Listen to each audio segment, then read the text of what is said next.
2월 두 번째 주에 하나님 주신 말씀은 요한계시록 4장 1절부터 11절까지 말씀입니다.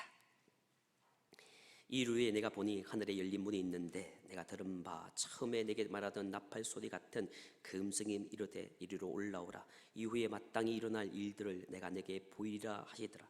내가 곧 성령에 감동되었더니 보라, 하늘에 보좌를 베풀었고 그 보좌 위에 앉으신 이가 있는데 앉으신 이의 모양이 백옥과 홍보석 같고 또 무지개가 있어 보좌에 둘렀는데 그 모양이 녹보석 같더라. 또 보좌에 둘러 24 보좌들이 있고 그 보좌들 위에 24 장로들이 흰옷을 입고 머리에 금관을 쓰고 앉았더라. 보좌로부터 번개와 음성과 우레소리가 나고 보좌 앞에 켠 등불 7이 있으니 이는 하나님의 7영이라. 보좌 앞에 수정과 같은 유리 바다가 있고 보좌 가운데에 보좌 주위에 네 생물이 있는데 앞뒤에 눈들이 가득하더라. 그 첫째 생물은 사자 같고 그 둘째 생물은 송아지 같고 그 셋째 생물은 얼굴이 사람 같고 그 넷째 생물은 날아가는 독수리 같은데 네 생물은 각각 6날개를 가졌고 그 안과 주위에 있는 눈들이 가득하더라.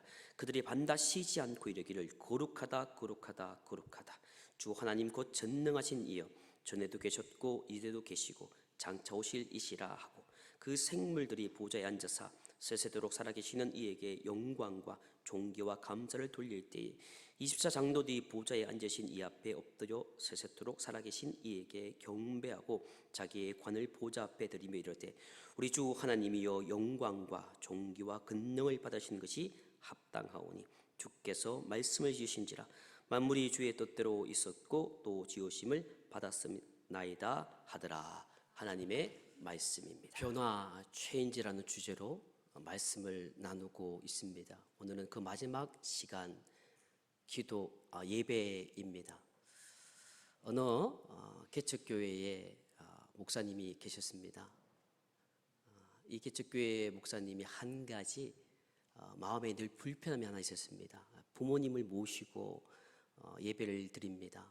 작은 교회다 보니까 어린 나이들부터 함께 예배드리는데 항상 아버지가 이 설교 시간만 되면 꾸벅꾸벅 좋으시는 겁니다. 그것도 저 뒤에 있는 것이 아니라 이 항상 앞자리에서 설교 시간 되면 꾸벅꾸벅 좋으니까 이 목사님도 상당히 불편하고 또 성도님들께도 상당히 미안해 했습니다. 그래서 이제 한 가지 묘책을 강구했습니다. 아들을 불렸습니다. 아들아, 매 주일마다 할아버지 옆에 꼭 붙어 있어라. 그래서 할아버지가 졸면 쿡쿡 찔러 주면 아빠가 1,000원 줄게. 그래서 약속을 했지요. 네, 1,000원의 위력이 발휘할 때가 되었습니다. 주일을 맞이합니다.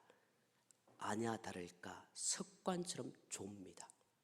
꾸벅꾸벅 주는데 목사님이 행복해하는 겁니다. 툭툭 치는 거예요.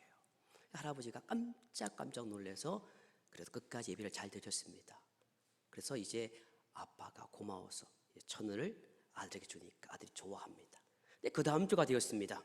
그 다음 주가 되어서 이제 또 예배를 드리는데 할아버지가 또 꾸벅꾸벅 줬는데 아들놈이 가만히 있는 겁니다.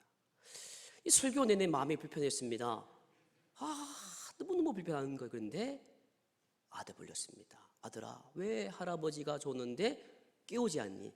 아빠, 사실은요, 할아버지가 저에게 나 자는데 깨우지 않으면 2,000원 줄게. 그래서 깨우지 않았다라는 우스개 같은 이야기지요. 혹시 주변에 좋은 분이 있는데 돈 받고 여러분이 깨우지 않으면 안 됩니다. 사랑하는 성도 여러분, 여러분들에게 예배는 무엇일까요? 도대체 이 예배가 무엇이라고 생각하시면서 지금까지 이 자리에 와 계십니까?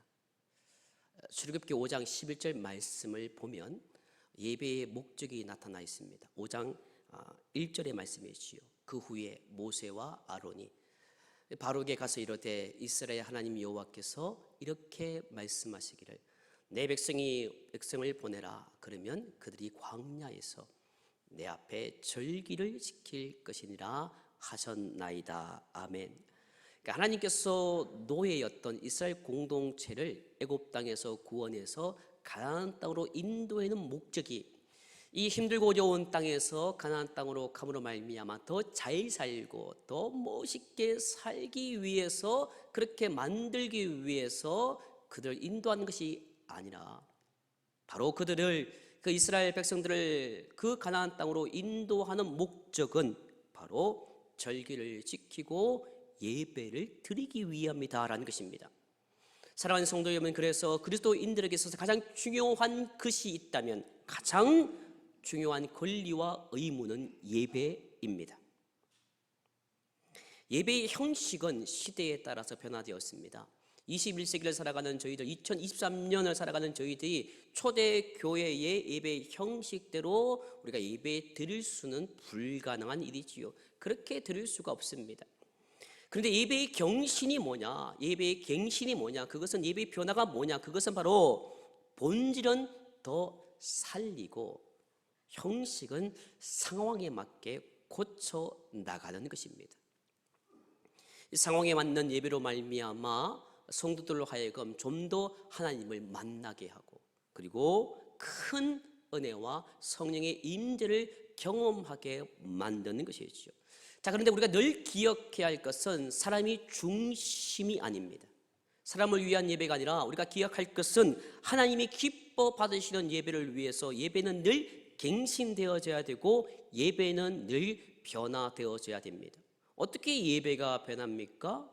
예배는 변할 수 없습니다. 그런데 예배의 형식을 통해서 우리가 하나님 앞에 좀 더 다가가고 성령의 임재를 경험해야 하는 것을 성경은 말씀해 주고 있는 것이지요. 2월 첫 주에 변화라는 주제로 말씀을 드리면서 여러분들에게 이런 말씀을 드린 적이 있습니다. 익숙하지 않는 것은 불편하다고 말이지요. 그래서 익숙하지 않는 것에 대해서 우리가 거부를 하게 되는 것입니다. 그리고 두려움을 느끼게 됩니다. 예배도 마찬가지입니다. 예배도 네가 들어왔던 그 방식대로 드리는 것을 불편해하지요. 이 습관이 무섭습니다. 아까도 말씀드렸던 것처럼 그 목사의 아버지는 설교 시간만 되면 자동으로 꾸벅꾸벅 조는 것, 습관이지요. 여러분들이 지금까지 예배를 드릴 때에 어떤 이는 예배 30분, 1시간 전에 항상 일찍 옵니다. 근데 어떤 이는 항상 예배 후에 들어옵니다. 그게 왜 그럴까요? 습관이 그렇습니다. 변할 수가 없는 것이지요. 기존에 내 패턴이 있는 것입니다. 패턴대로 돌아가고 그 방법대로 예배를 드리는데 그 방법을 불편해하는 것이지요. 자, 그런 상황 속에서 보시면 예배는 그 형식으로 예배를 드리느냐 드리지 않느냐가 중요한 것이 사실은 아니라, 더 중요한 사실은 어떠한 마음으로, 어떠한 정신으로 예배를 드리는가가 중요합니다. 어느 교회에 부부가 예배를 잘 드렸습니다. 예배를 잘 드리고 난 뒤에 이제 집에 가면서 한 부인이 남편에게 묻습니다. 여보, 예배 잘 드렸어?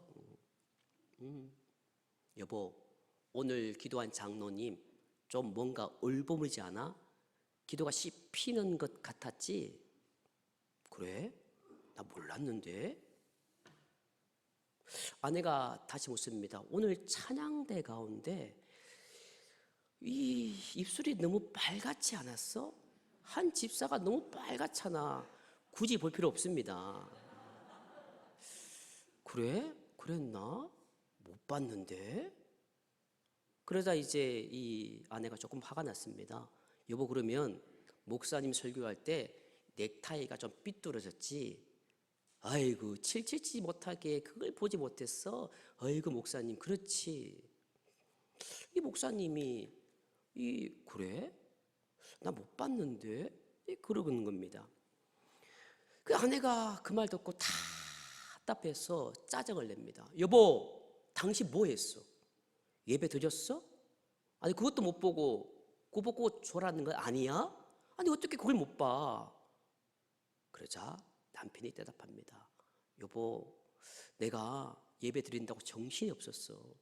목사님이 설교하실 때 그 목사님 넘어 있는 십자가를 바라보면서 주님께서 나를 위해 죽으셨던 그 은혜를 생각하니 내가 눈물 흘린다고 그것을 보지 못했다라고 대답을 합니다. 두 사람이 똑같이 예배를 드렸는데 서로가 다른 예배를 드렸습니다. 남편은 예배를 드렸고 아내는 예배드린 사람을 보았던 것이지요. 요한복음 4장 23절 말씀 보시면 하나님은 영과 진리로 예배드리는 자를 찾으신다는 말씀이 있습니다. 그 말씀을 가지고 이 두 사람을 비교해 보면 바로 남편은 하나님이 찾으시는 예배를 드렸고 그러나 아내는 하나님과 전혀 상관없는 예배를 드린 것이지요. 어쩌면 저도 마찬가지입니다. 제가 목사로 이 자리에 서 있고 말씀을 준비하는데 하나님 없이 말씀을 준비하면 저는 가짜 목사입니다. 여러분도 마찬가지입니다. 여러분도 이 자리에 앉아 있는데 하나님과 상관없는 예배를 드릴 수도 있습니다. 찬양하고 기도하고 말씀을 듣는데 습관처럼 좋을 수 있고 습관처럼 긴장하지 않고 그러다 보면 하나님이 없는 예배를 드릴 수가 있다는 것이었죠.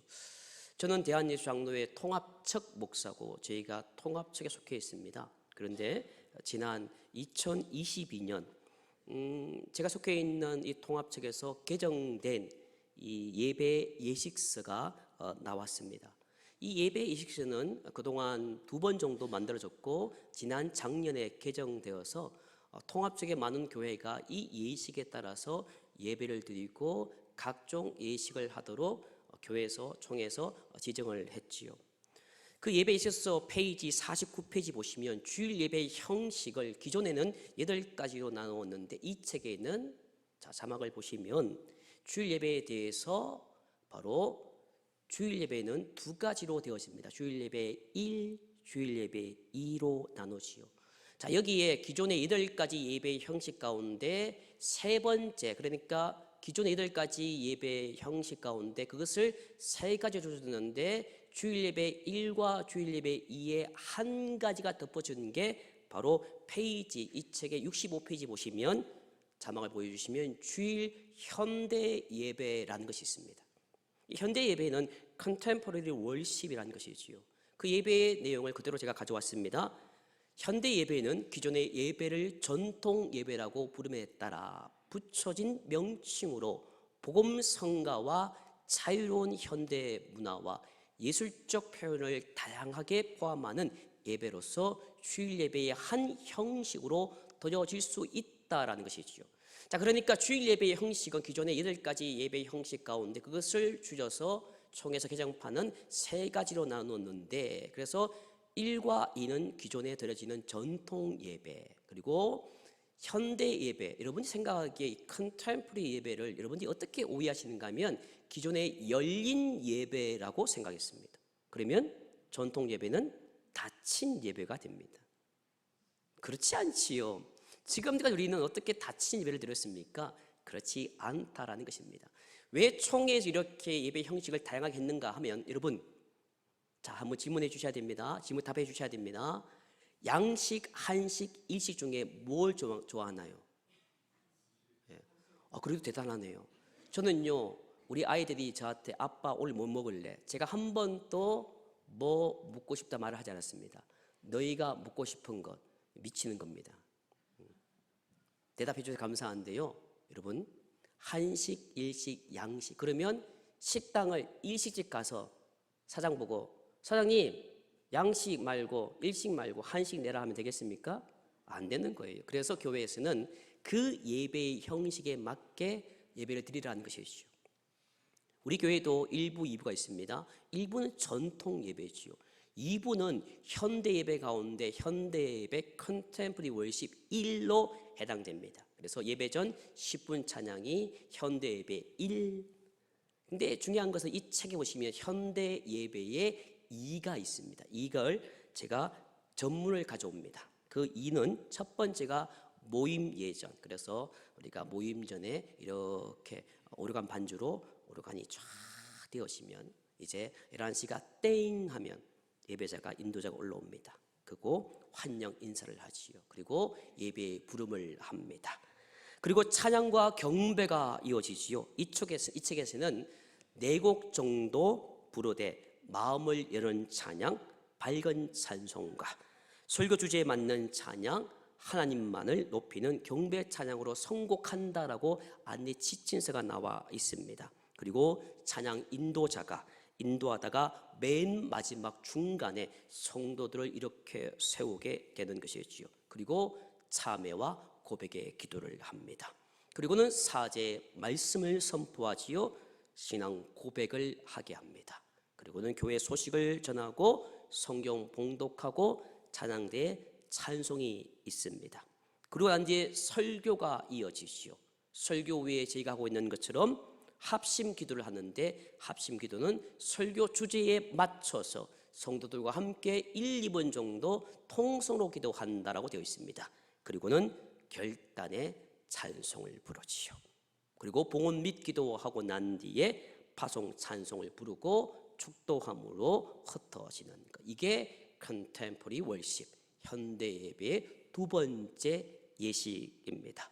사랑하는 성도님 여러분, 담임 목사인 제가 가지는 신학적인 입장은 예배를 좀 더 축제적인 예배로 드리고 싶은 것입니다. 예배는 엄숙하고 경건한 분위기에서 예배 드려도 무방합니다. 하나님의 임재 속에서 그분이 나와 함께 만나는 것이 일어나야 되는 것이죠. 그래서 예배의 형식을 좀 바꾼다는 것이 중요한 것이 아니라 그 예배를 통해서 하나님과의 인격적인 만남과 간격적인 예배를 드려야 하는 것이죠. 물론 그렇다고 들고 뛰고 찬양하고 막 그렇게 시끌벅적한 것으로만 되어지는 것도 아니요. 또 중요한 것은 고요함 자체가 깊은 하나님과의 만남으로 이끌어가는 것도 아닙니다. 너무 조용하면 주님과 깊은 잠을 통해서 만나게 될 수도 있다는 것이었지요. 오히려 성령께서 이끄신 대로 순종하는 예배가 되어져야 하는 것이지요. 인간에 의해 예배가 주도되는 것이 아니라 성령께서 이끄시는 대로 예배를 드리는 것입니다. 제가 말씀을 준비하면서 이 통합적 예식수를 꼼꼼히 보았고 여러 어떤 영상을, 찬양의 영상, 예배 영상을 계속해서 한 주간 묵상하며 찾아보았습니다. 두 개의 찬양, 두 개의 예배의 모습, 또 두 개의 영상을 짧게 보겠습니다.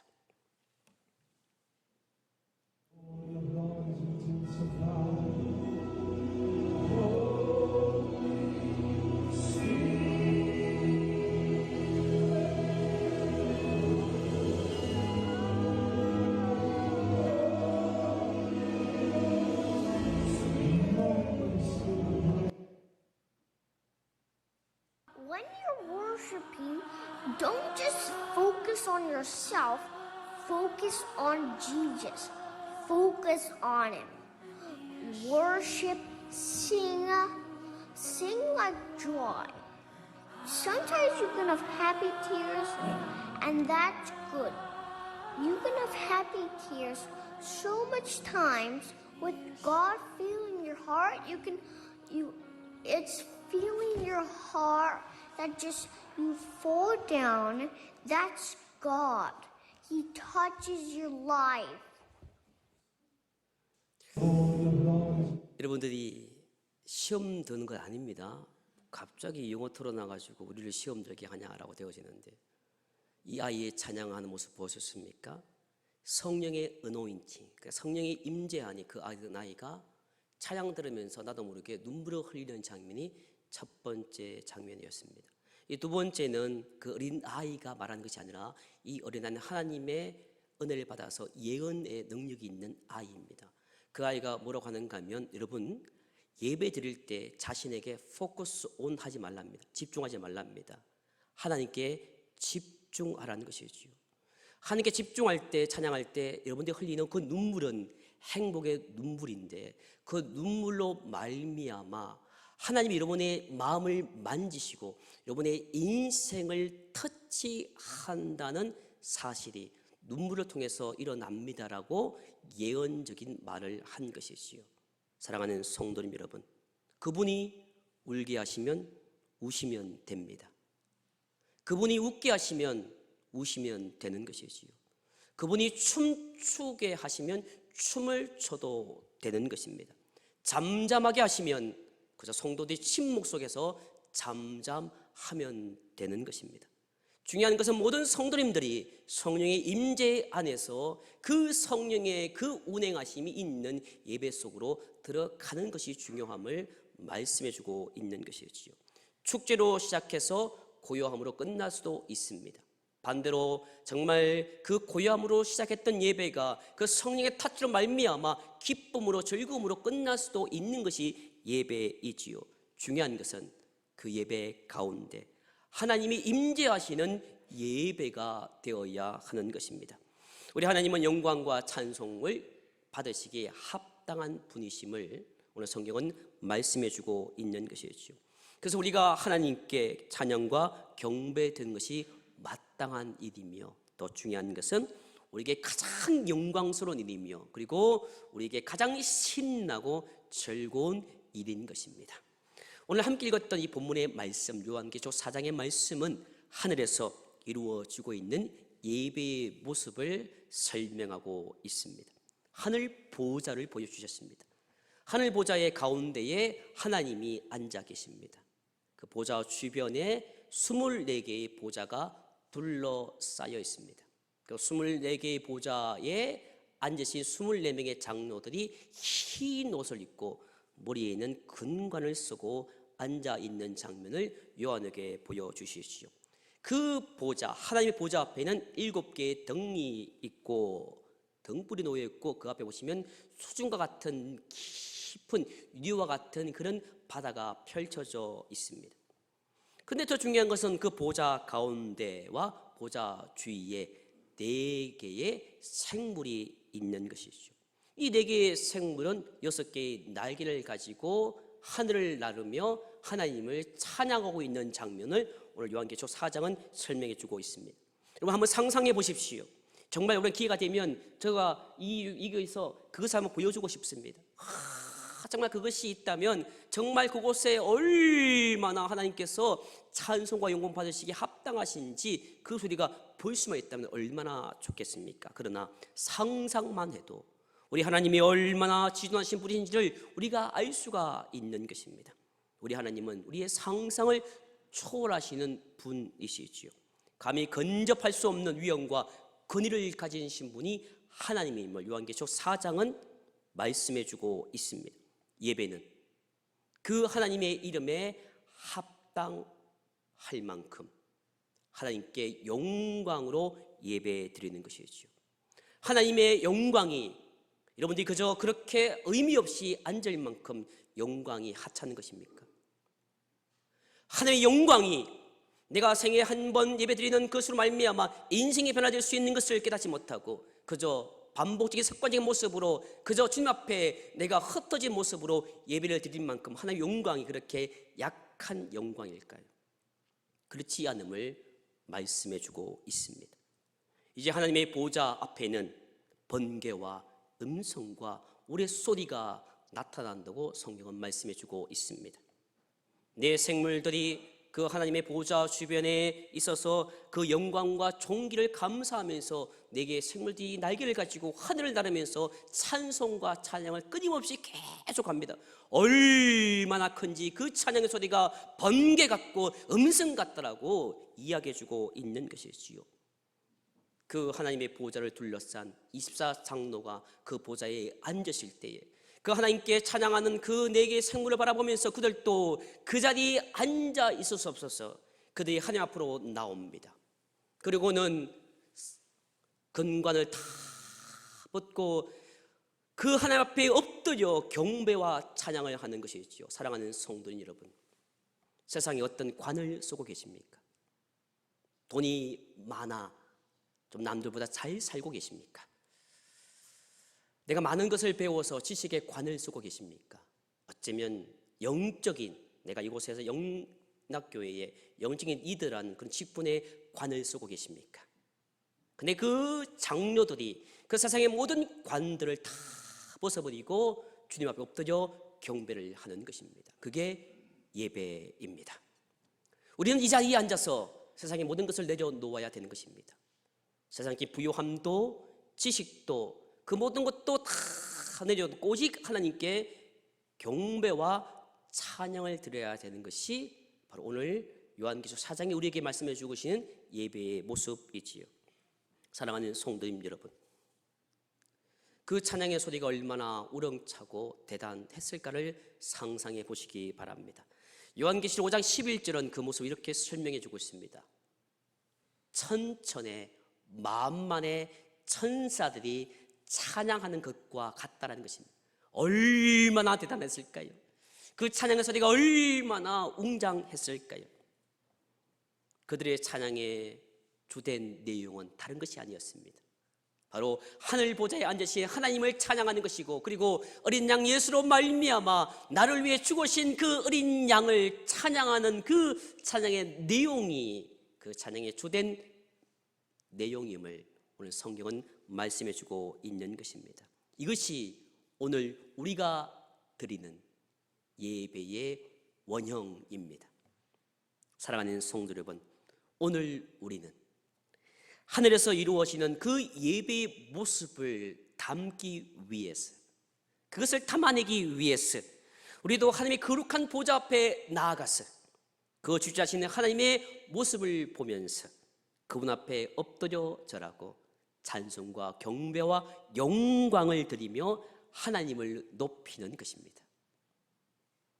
그리고 그분 앞에서 얼마나 내가 초라한 존재인지, 내가 세상에 있는 모든 관을 가지고 교만했던 나의 모든 것을 내려놓고 그 하나님 말씀을 통해서 내가 얼마나 초라한 존재인지, 내가 얼마나 더럽고 추악한 존재인지를 깨닫고, 그리고는 우리의 부족과 허물을 고백하게 되는 것입니다.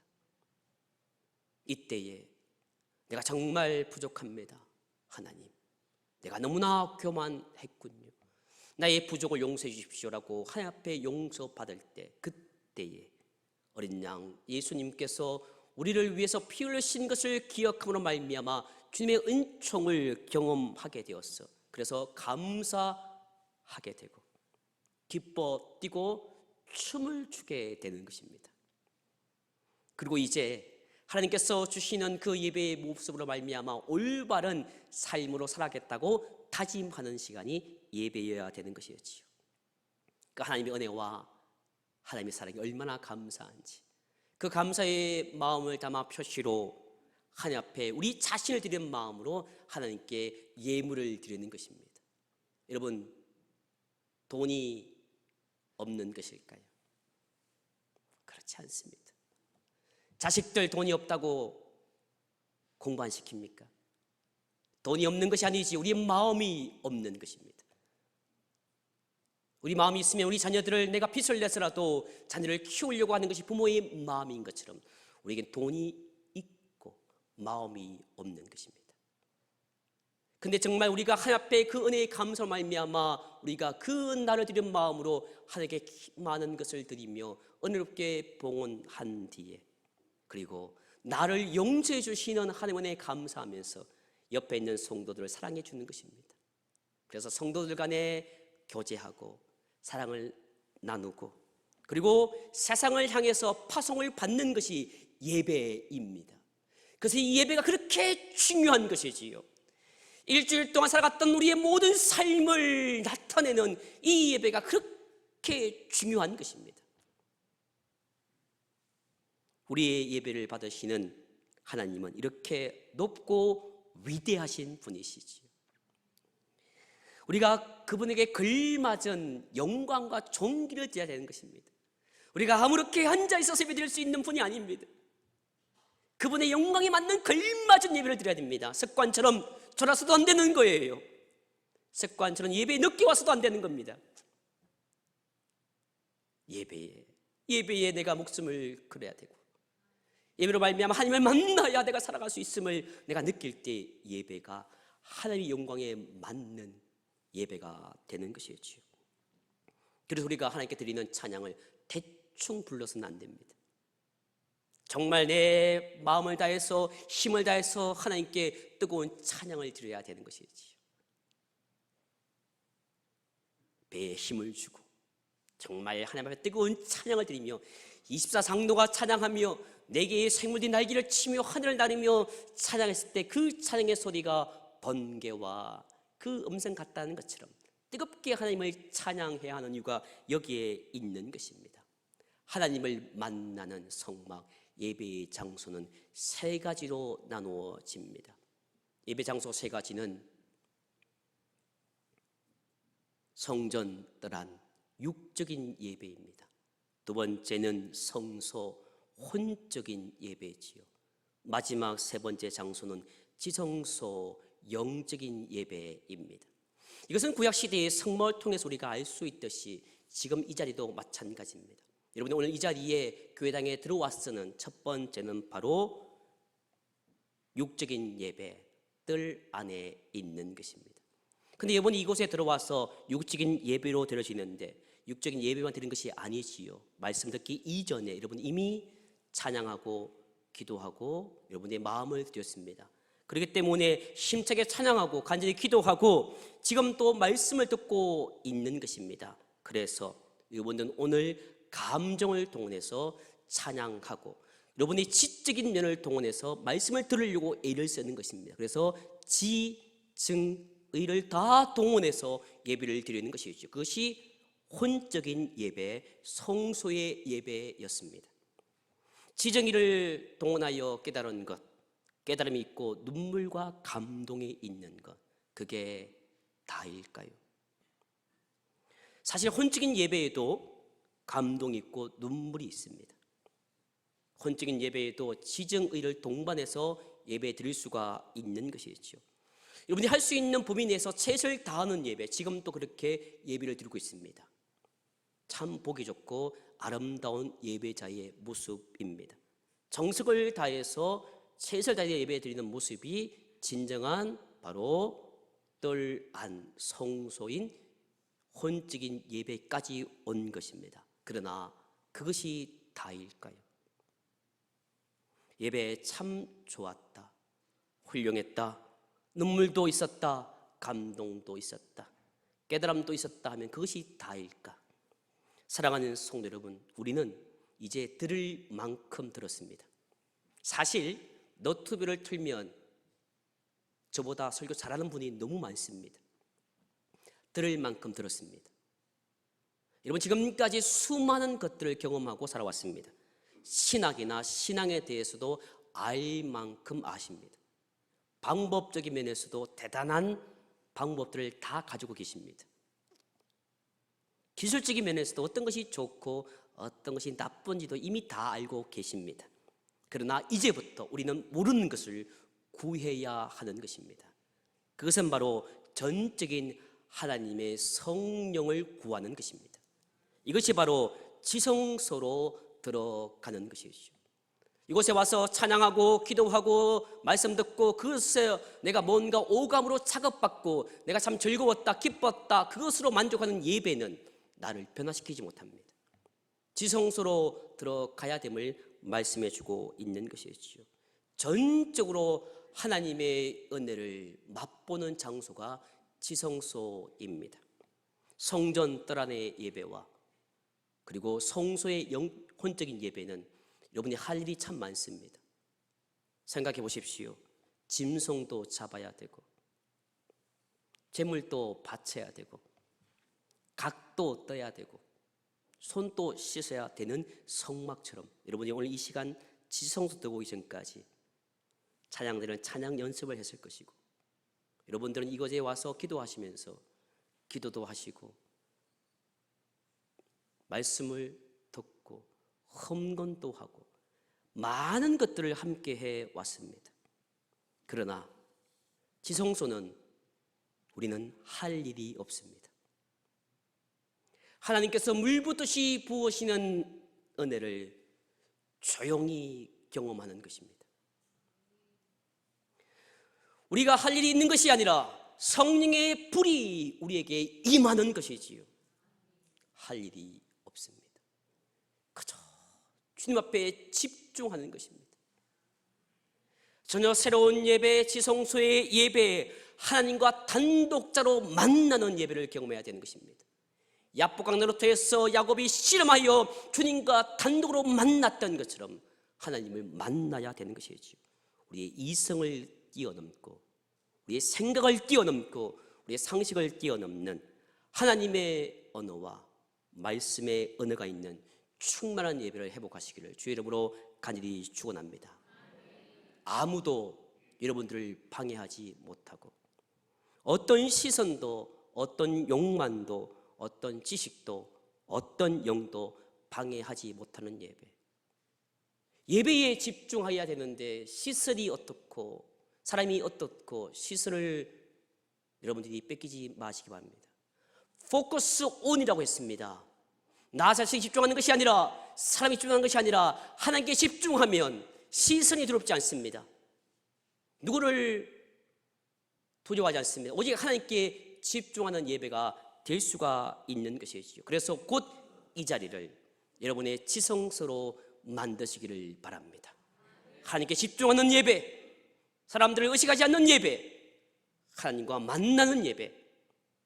그래서 사랑하는 성도 여러분, 하나님 중심으로 드려지는 예배를 통해서 하나님을 만남으로 여러분의 삶이 변화되고 그 예배로 말미암아 그 예배가 변화되어서 하나님을 만남으로 말미암아 내 삶이 변화될 때에 내 가정이 변화되고 내가 가지고 있는 신앙의 바톤이 자식에게 물려주고 또 물려지는 믿음의 가문들 제시고 우리 교회가 예배로 말미암아 변화되어서 하나님이 기뻐하시는 진정한 지성소의 예배가 들어짐으로 말미암아 하나님께 기쁨의 성도 되는 기쁨의 교회 되는 그런 축복이 있는 저와 여러분과 교회 되시기를 주의 이름으로 간절히 축원합니다. 기도하시겠습니다. 이 시간 함께 기도하기 원합니다. 하나님, 하나님께만 집중하게 도와주옵소서. 하나님만 예배 드려서 하나님을 만남으로 말미암아 내가 변화되고 내 가정이 변화되고 나의 믿음의 바톤이 자녀에게 이어져서 믿음의 가문이 되게 도와주시고 우리 교회가 예배로 변화되어서 하나님의 진정을 만날 때에 진정으로 하나님 기뻐하시는 교회 될 수 있도록 이 시간 간절히 하나님께 기도합니다.